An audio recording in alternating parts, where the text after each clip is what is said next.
This is going to be the most in-depth Amazon FBA review after 1 year that you will find on YouTube. It'll also be the most transparent. I'm going to show you how much I made after 1 year of Amazon FBA. And unlike most videos, I'm not going to wait until the end. I'm going to show you right now. So I have my phone right here and I'm refreshing. This is my product sales that I made from February 1st, 2023 to today. That's 104.8 thousand USD. Now, the reason I'm showing you this up front is because I want to break down this number and show you what was actually made, not just in sales revenue, but what I actually took back home and why I may not continue to sell on Amazon FBA in the future. So join me on the computer and we're going to break down these numbers and get to the honest truth about Amazon FBA after 1 year. We are on the homepage of the Amazon Seller Central account. And there's a couple things that I want to show you to get a full sense of what it means to make over 6 figures on Amazon and exactly if it's worth selling on Amazon still in 2024, and some things that I feel like you just need to know. So first thing I'm going to do, I'm going to go to my actual tax form. I'm on my tax document library for 2023, filed by Amazon Payments Inc. And I'm going to download this for you now. And then we're going to take a look at exactly what I did in gross sales in 2023. All right, I have the 1099K form pulled up. I'm going to block out a couple things like, for example, my taxpayer ID, the filer's TIN, my address and information here as far as my business goes. So in section 1B, you'll see card not present transactions. They're actually totaling $106,787.79. I had 3,461 number of payment transactions, and these change. I'm not actually 100% sure why, but I'm going to show you a couple of different numbers. But again, this is going to be the most thorough and honest review that you're going to get on YouTube. So January, it shows you I didn't make anything. February, $9,443.18. You'll also see as follows: March, April, May, June, July, August, September, October, November, and December. And you can see that my highest grossing month was October, and that was $15,786.82 in total gross sales. All right.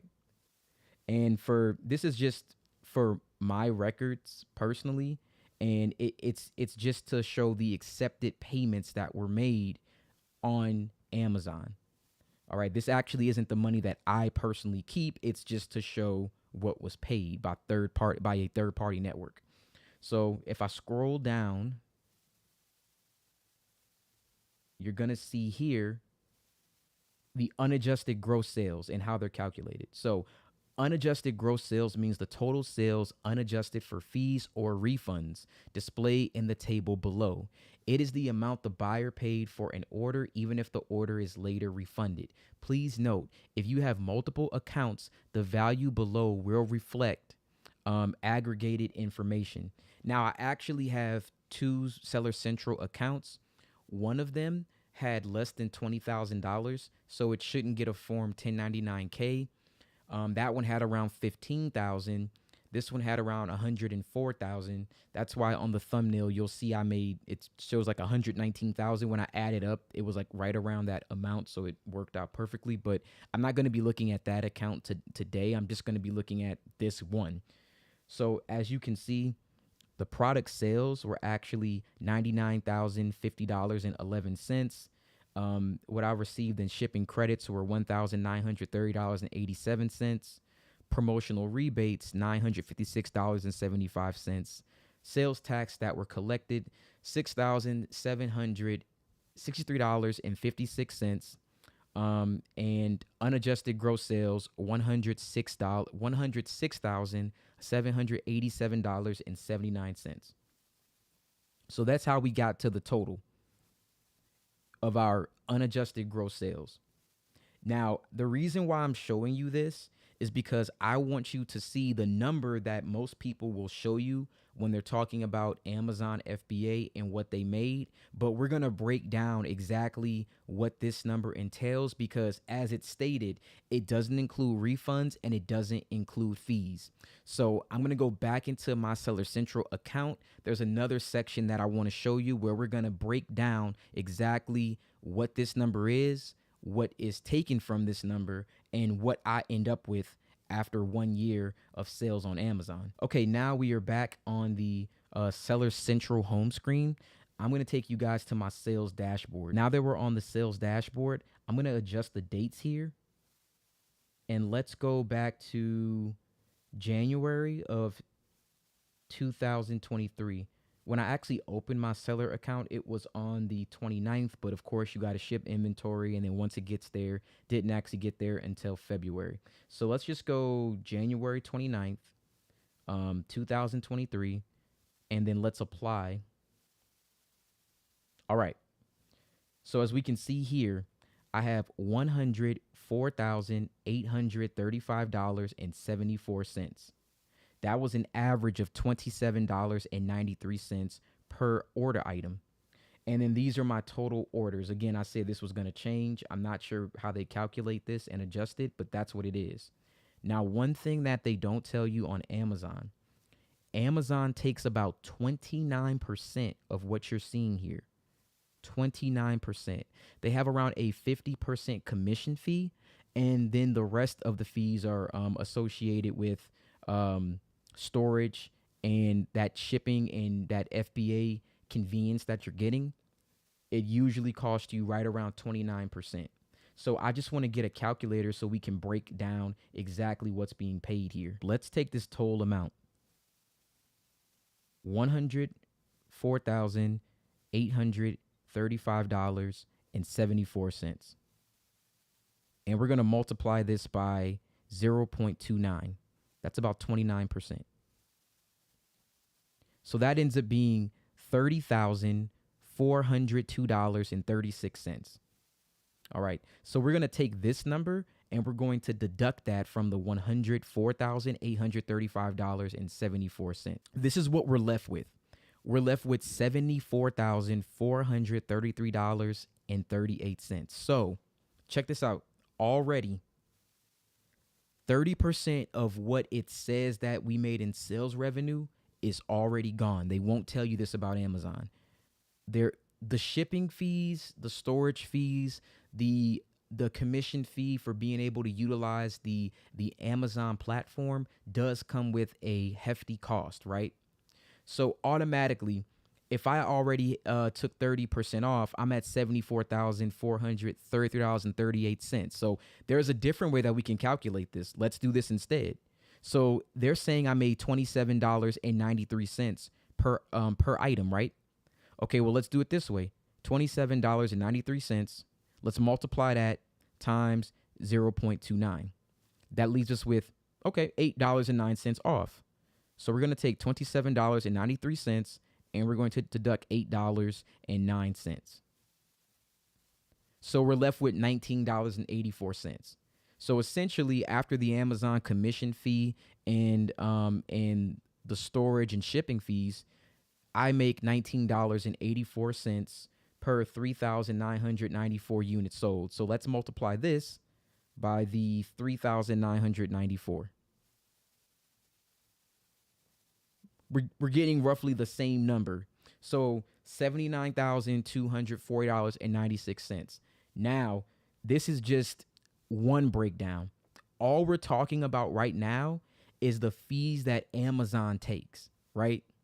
Now, what I'm going to do is I'm going to go even deeper because I want you to see how this number really was broken down. I'm going to take you to my actual Amazon payouts, and I'm going to show you how much I actually got deposited back into my account from Amazon over the course of a year. So this is my payouts page on Amazon Seller Central. What I'm going to do, like, as you can see here, like this is I paid, no disbursement was made because I actually owed money. Of course, if you start the account, you start with owing money. So no payment here. And it looks like the first payment was actually from February 24th to March 3rd. Okay, so it looks like it was actually dispersed on March the 6th, but the money started getting accumulated right around February 15th. And this is the first payout. The next payout, what I'm going to do is add up all of my payouts, because it's going to take me a few minutes to actually go through, and you guys don't have to sit through that. I'm going to add up all my payouts. My payouts will actually show you how much money I made after the returns. So remember, we were somewhere around 79,200 range to 79,400 range after Amazon fees and after the commission that they take. So let's go ahead, add up all of this, and we're going to get to a number and see where we're at after fees and after all the return. All right, guys, I am back. As you can see, I'm at the top of the screen with the last few payouts. And as we can see here, we ended up with $54,183.01. Now remember, this is the amount that's actually touched my account. My bank account has seen $54,183.01 deposits made from Amazon in 1 year. So with the returns that I had from Amazon, and after the return fees, we went from around 79,200 to 400 down to $54,183.01. This is how much money I actually got. Now there's other things we have to account for. Whenever I bought any inventory, I always made sure that my inventory would at least make 1/3 of what I spent. So if we take 1/3 of what I spent, so take this number and divide it by 3, we actually get $18,061. So I probably spent somewhere in this ballpark, I would say between $20,000 and $18,061 on inventory.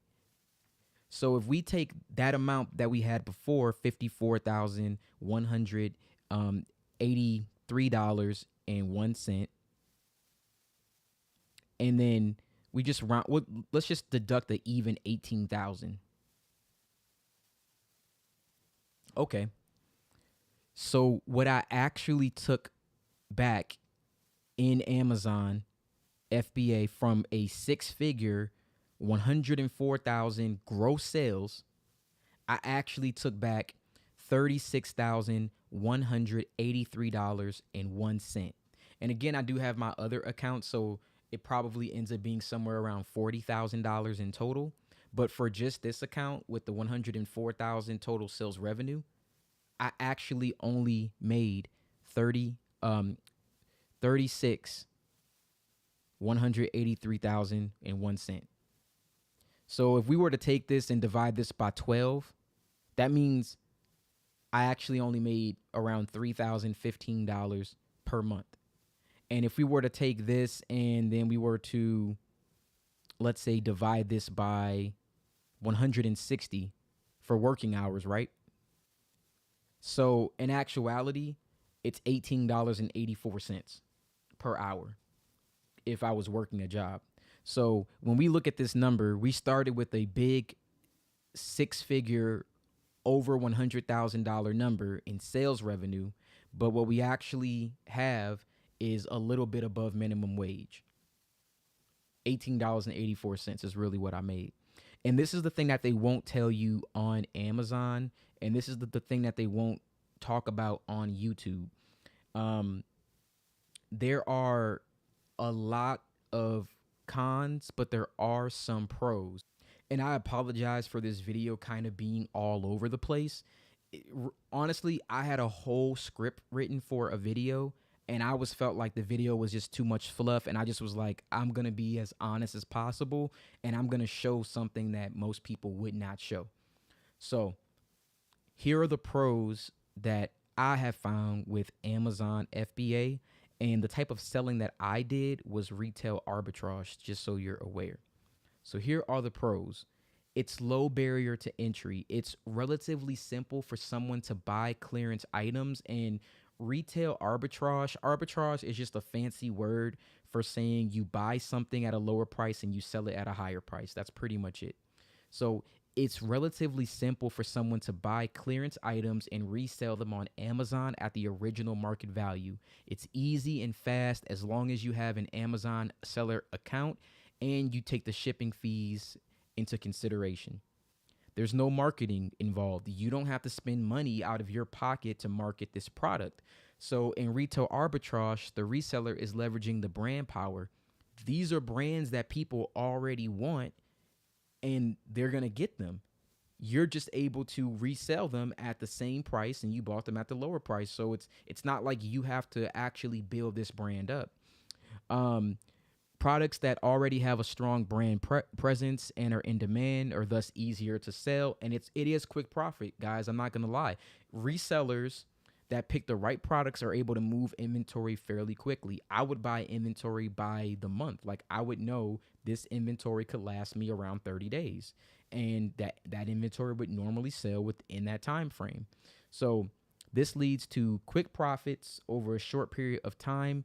Even after taking shipping into account, Amazon FBA seems to be the fulfillment option of choice for many. So Amazon is the largest e-commerce market in the world. With Amazon Prime, which most of you have, with Amazon Prime, you're able to get items within sometimes same day, sometimes next day, maybe 2 days, but fairly quickly. When you're able to actually send these products to Amazon, it takes maybe 2 weeks on not a busy season, but on a moderately busy season. 2 weeks, they're on your store and they're selling. Like as you guys just saw, I'm making sales and I'm making a video for YouTube. So I'm making money multiple ways as we speak right now. For most people, that is seemingly passive income, right? So I'm not gonna say that it's all bad, but I also want to get into like what basically that $36,000 to $40,000 actually cost me. So here are the cons. Supply chain problems. You're entirely reliant on other retailers for their supply chain. If you're not able to find a source of product or the retailer does not want to sell them to you, then you have no inventory to sell and therefore no income. So the way that I would combat this, I would normally buy inventory and then for the next maybe 2 weeks after my inventory sells, when I'm down like maybe 50 or 60%, I would spend damn near a full week, almost 8 hours a day looking for new inventory because it did take that long. It takes a long time to find this inventory. It's not like you find good stuff in a day. It sometimes takes several days or sometimes it takes weeks. So if you start doing it immediately, you can kind of stay on top of it. And as you're making money, you learn how to separate the money that you made from the money that's profit. So that way you can reuse that money to buy more inventory. So resellers also have no control over the quality of their products. Resellers have limited choices if the product is in inventory, damaged or defective, and sold to a customer. Even if the customer complains, many manufacturers and retailers won't honor a return or replacement if the product was not purchased from an approved distributor. So when I sell products on Amazon because they're not my brand and they're not my products, again, they're brands that we all know, but they're not mine. A lot of them have come damaged, messed up. That's why I have such a high return rate and how I lost almost an additional $20,000 in sales because there really is no way to control that. And Amazon is very, very loose with their return policy. And it just pretty much falls on to you. You have to take the hit for that. So that's why it's so important when you're looking at these products, why you have to make sure you can 3 or 4x the amount because you have to account for the returns. You have to account for what Amazon takes. And then whatever left is what you make. Sometimes on products, you end up in the negative. And the inventory is inconsistent. You really don't know where your next piece of inventory is going to come from. You have to be the one to stay on top of that, which again, When it's good and you have a supplier where maybe you found someone in for 90 days, you're just buying from them and it's awesome, it's good. When you are struggling to find things to sell and you're scraping to find things, it's pretty bad. This is your only primary source of income. So, because resellers are hunting for discounted products, they tend to not have a consistent inventory. They might stumble upon a product that sells very well, but the profits may be limited by how much stock they are available to secure from retailers. Once they run out, they cannot reorder more from the manufacturer. So that's the other thing. You may find a product that sells really well and you're able to buy like 20 units and you made 4x on that unit, 400%. Oh, that's amazing. But you can't buy any more. Once they're gone, they're gone. You just have to hunt for that next deal. So to make this consistent would take a lot more time and effort than what you think. And not only that, again, with Amazon selling fees, I have a label maker right here. This is what I use. This little label maker and this right here is a roll of about 900. I probably have bought like 30 of these, you know what I'm saying? I have a lot of them, so you have to label this. You have to ship out these products. I got boxes upstairs. You have to do that yourself. So how much time do you think it takes for you to keep printing out different SKUs for each one of these products, When are you able to do that? If you work a 9-to-5 job, you have to balance your work life and you have to also balance the time it takes to find these products, label these products, drop these products off to UPS, then get returns on these products, then have to figure out how to salvage the returns on the products. Then you have to figure out, once you're able to actually get this merchandise sold, how can you secure more?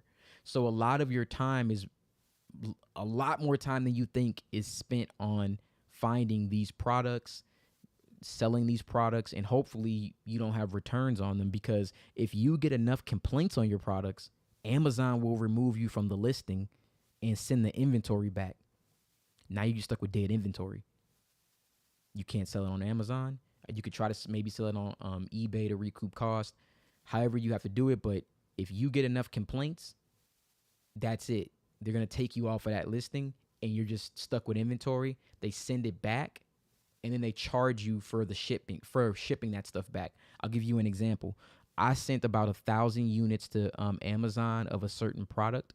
And when I sent that product to Amazon, they said that the inventory was counterfeit, because the brand had just added a transparency code onto that product, and I didn't know about the transparency code. Eventually, I got the transparency code. I didn't know about the transparency code. When they did that, they confiscated my inventory of 1,000 units. It cost me around $5,000. They confiscated the units. They held them for around 6 months. Eventually, after fighting, because if you know Amazon support, it's not the best. After fighting for 6 months, I got my inventory back. They sent me back the inventory and charged me around I think 97 cents, like $1.07 per unit.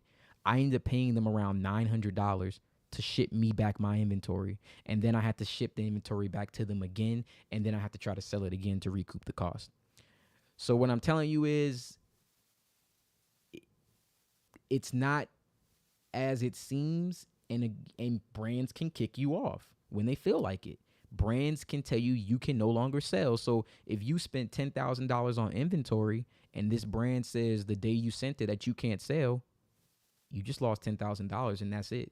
That's just it. I mean, you could also try different listings, but if it's a brand thing, the entire brand, that's it. It's done. You just lost the money, which is why I learned later on, because I had so much success in the beginning that as things happened to me towards the end, I started noticing a lot of things that just were crazy.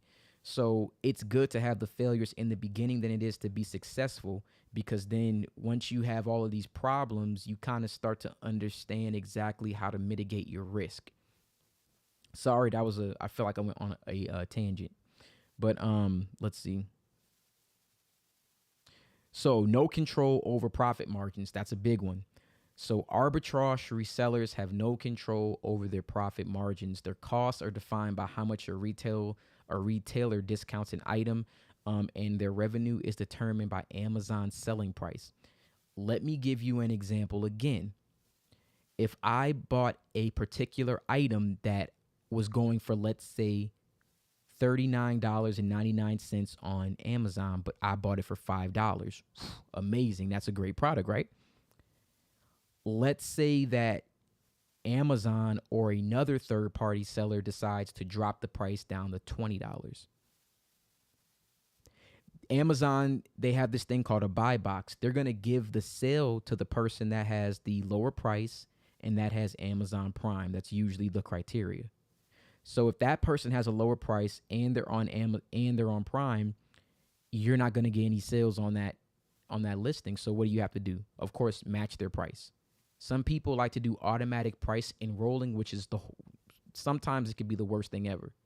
If you guys keep the same price, you guys share the buy box, you can share sales.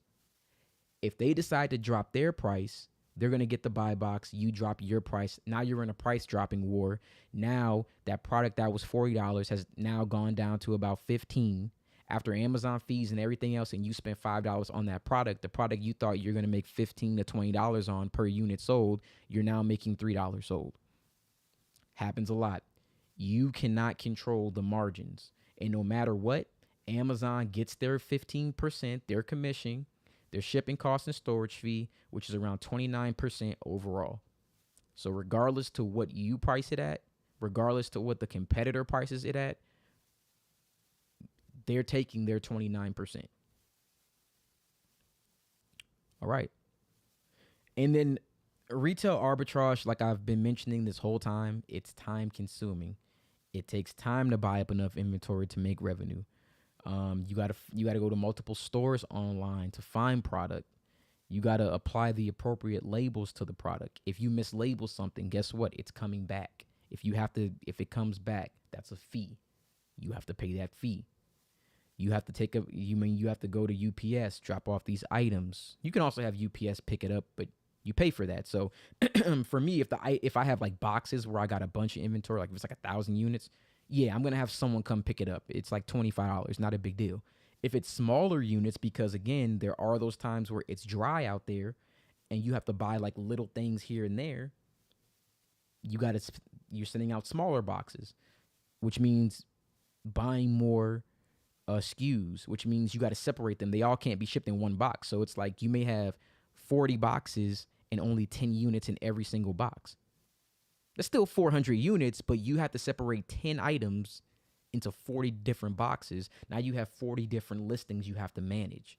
I just want to paint the picture for you so you understand how managing all of this can be time consuming. Not to mention, if someone lowers their price, you may stop getting sales. So you have to go in and you have to every morning check the listing and see if somebody dropped their price, because if they drop the price, they're going to get the sale. You won't get any sales, and now you're in a price dropping war.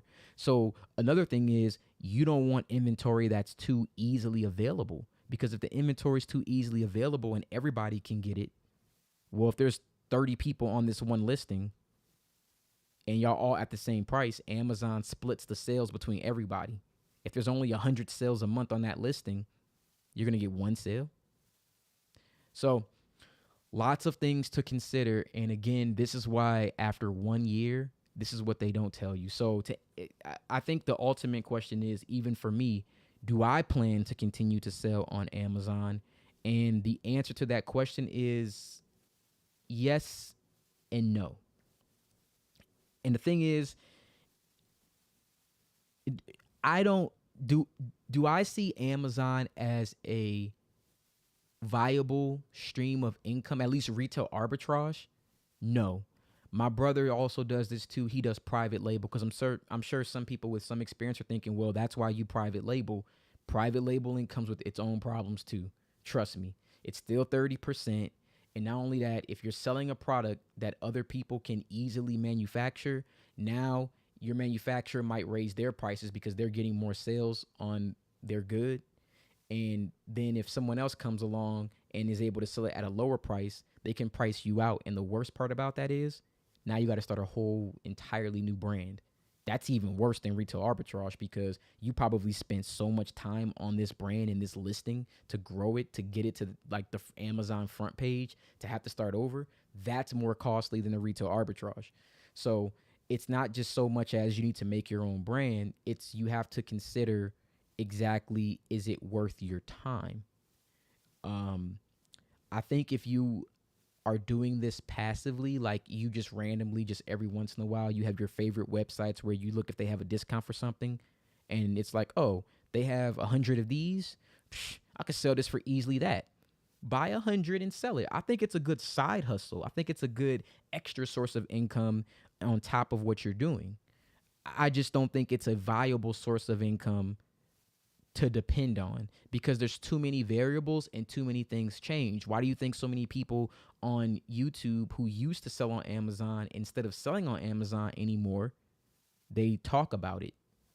Because they know all of the pitfalls that come with it, where they would rather encourage other people to do it as opposed to them doing it themselves. And they could just sell other things that are associated with teaching people as opposed to having to, take the pitfalls that come with actually selling that product. So I would be wary of anybody who is on YouTube talking about Amazon who isn't currently still selling on Amazon.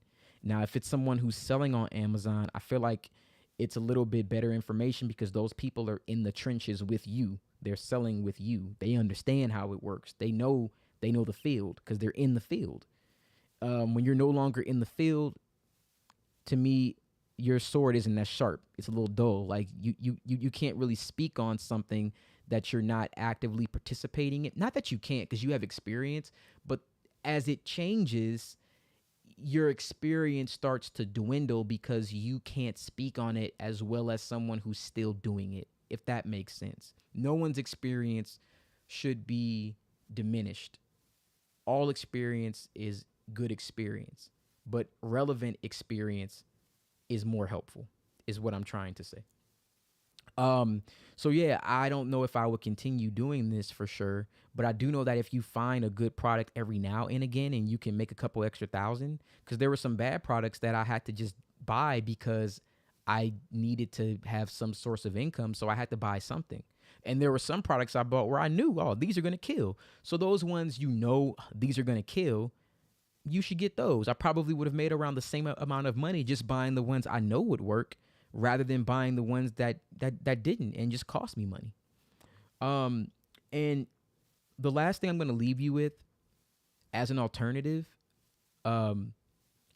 another stream of income that's similar to Amazon, well, it's e-commerce.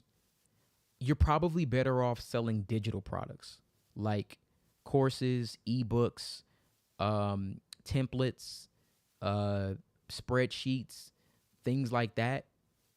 Like, you'd be better off selling tools and resources for people than you would be selling physical products. And that's kind of what got me out of Amazon for the most part. Like, I'm not as in it as I was before. Like, I kind of stopped towards the end of the year because then I learned about digital products. They're not physical. You can buy them. I mean, people buy them. You don't have to worry about returns on them. Digital products are a more valuable source of income, and there's no one taking 30% out of your pocket. Now, here's the difference. The reason why you get quick sales on Amazon is because Amazon's a trusted platform.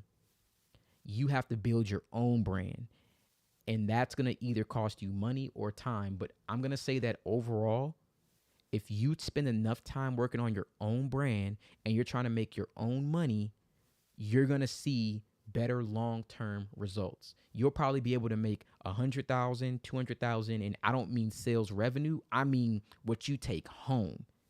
You'll probably be able to do that faster with selling a digital product and your own brand than you would on Amazon FBA because of all the fees and because of all the additional things that come with it.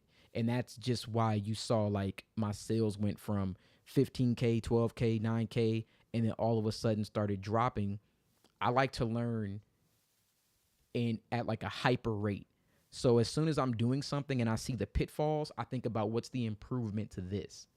Digital products were the improvement to this, with the only downside being you have to build a brand. I'm okay with doing my own work, putting in my own work, grinding, starting from zero. So if you're that type of person, then Amazon may not be for you.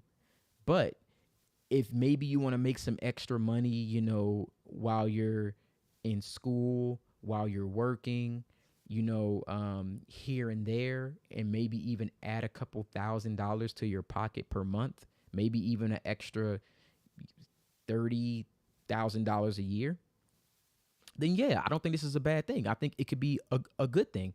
I do think that when you're doing it, if you find something else that does give you more value and you enjoy doing it more, focus on that. Make the little money that you can from Amazon, but mainly focus on that thing. And again, guys, this is it's as honest and as transparent as you can be. And I hope that these results have taught you a lot. If you would like me to actually show you how to start selling on Amazon, if you took everything I said into account and you said, hey, that's something that I want to do, and you would like me to show you, I can follow up with a video of how to start selling Amazon FBA. I don't think it's a bad thing. I think it can be a great source of income, especially if you're doing something else as well. As you can see, I'm still getting sales. Let's go back to my Seller Central. Let's see if I had two screens up. Let's see if I had, nope, same thing. Okay. But it's early right now. For me, it's 9:35 a.m. I'm expecting to probably do right now a couple $100 today, probably $300 to $400. And it's just some inventory that I got for a good deal. And again, that's how I do it now. I do it passively. If I find good inventory and it makes sense, I buy it, and I get what I get from it, and that's it. And if you do it like that, then it's easy. I don't depend on this for my primary source of income. It's just a side thing. So again, I hope this was helpful. If you want to learn how to set up a Seller Central account, if you want to learn how to do retail arbitrage and find products, please, you liking this video, you sharing this video is going to help me. The same way that I had a couple videos on credit repair, I need you guys to like and share these videos just as much. Because if you want to learn how to make money, or you want to learn how to get business credit so you can buy inventory, to where, again, one more thing, I was rebuilding credit when I was doing this, and I spent money out my own pocket and kept flipping it in order to make money. Theoretically, I probably spent around $18,000 to $20,000 of my own money in order to make back around $36,000 to $40,000. So I essentially doubled my money. So what do you think would happen if I were to get $500,000 in business credit and funding, and then I was to maybe get enough inventory and flip that? Now, I might be able to turn that into $250,000 of revenue. So if that sounds like something that you would like to see, or something you'd be interested in, please let me know by liking this video. Let me know by sharing this video. Let me know by commenting on this video. Please, the more that you like, share, and comment, the more that it gets out, and the more I can make these type of honest reviews, and I know what else you guys want to see. So with that said, I really hope you appreciate this. I don't know too many people that have opened up their Seller Central account like I have, that have shown you how you can make money, that show you the honest truth about how you lose money. I don't know anybody else that did this when I was looking for information on Amazon FBA. So again, please, I appreciate everything that you've done thus far, guys. Like, share, and subscribe. And if this video helped you in any way, any capacity, please like, subscribe, leave a comment. Let people know this is good information. Thank you so much. I appreciate you. You guys have a wonderful day.